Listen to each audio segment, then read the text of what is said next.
दोस्तों, पिछले पार्ट में हमने सुना कि कैसे करण की हवेली के आईने में एक दुल्हन की आत्मा थी। आईना टूट गया था, पर उसका एक टुकड़ा दुल्हन प्रिया के कमरे में जा पहुंचा। तो चलिए आज सुनते हैं आगे क्या हुआ। अगर आप हमारी कहानियां एंजॉय कर रहे हैं तो चैनल को सब्सक्राइब और फॉलो करना मत भूलिएगा। रात के करीब 2 बज रहे थे। प्रिया अपने पति दिव्यांश को झकझोर कर उठा चुकी थी। दिव्यांश, उठो। शीशे में कोई था, पर तब तक वो साया गायब हो चुका था। सुबह होते ही प्रिया ने करण से पूछा।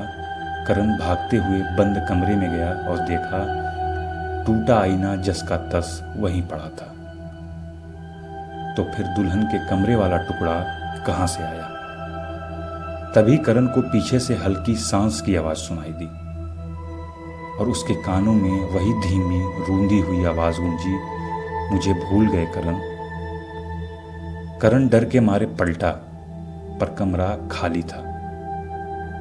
दीवार पर जहां सिर्फ पुरानी ईंटें दिखती थीं, अब एक धुंधली परछाई उभर आई थी, बिल्कुल इंसानी शक्ल जैसी।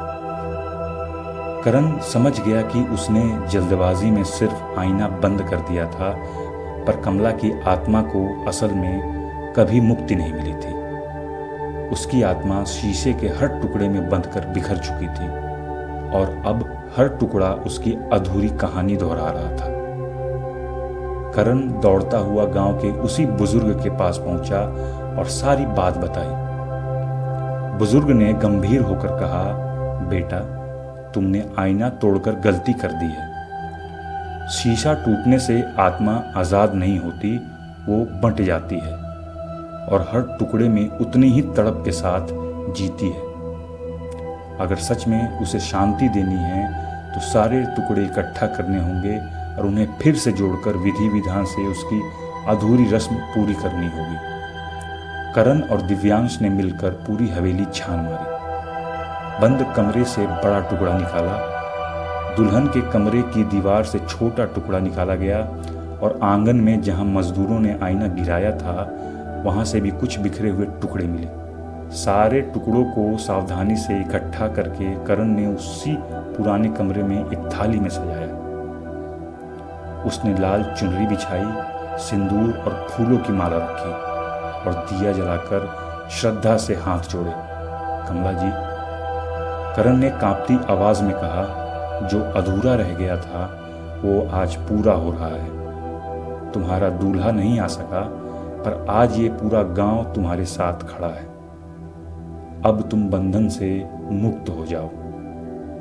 कुछ पल के लिए हवेली में गहरा सन्नाटा छा गया, फिर टुकड़ों से एक हल्की सुनहरी रोशनी उठने लगी और सारे बिखरे हुए टुकड़े हवा में उठकर आपस में जुड़ने लगे, जैसे आईना खुद को फिर से बना रहा हो। पूरा आईना जुड़ते ही उसमें कमला की परछाई साफ नजर आई। इस बार घूंघट हटा हुआ था। चेहरे पर बरसों की तड़प की जगह एक गहरा सुकून था। शुक्रिया, वो धीरे से मुस्कुराई, अब मुझे चैन मिल गया। इतना कहकर वो रोशनी आईने में समा गई और आईना खुद ब खुद हल्की सी दरार के साथ हमेशा के लिए शांत पड़ गया। अगर आपको ये कहानी पसंद आई हो तो चैनल को सब्सक्राइब करना और वीडियो को लाइक करना बिल्कुल मत भूलिएगा। मिलते हैं अगली कहानी के साथ। तब तक के लिए स्वस्थ रहें, सुरक्षित रहें।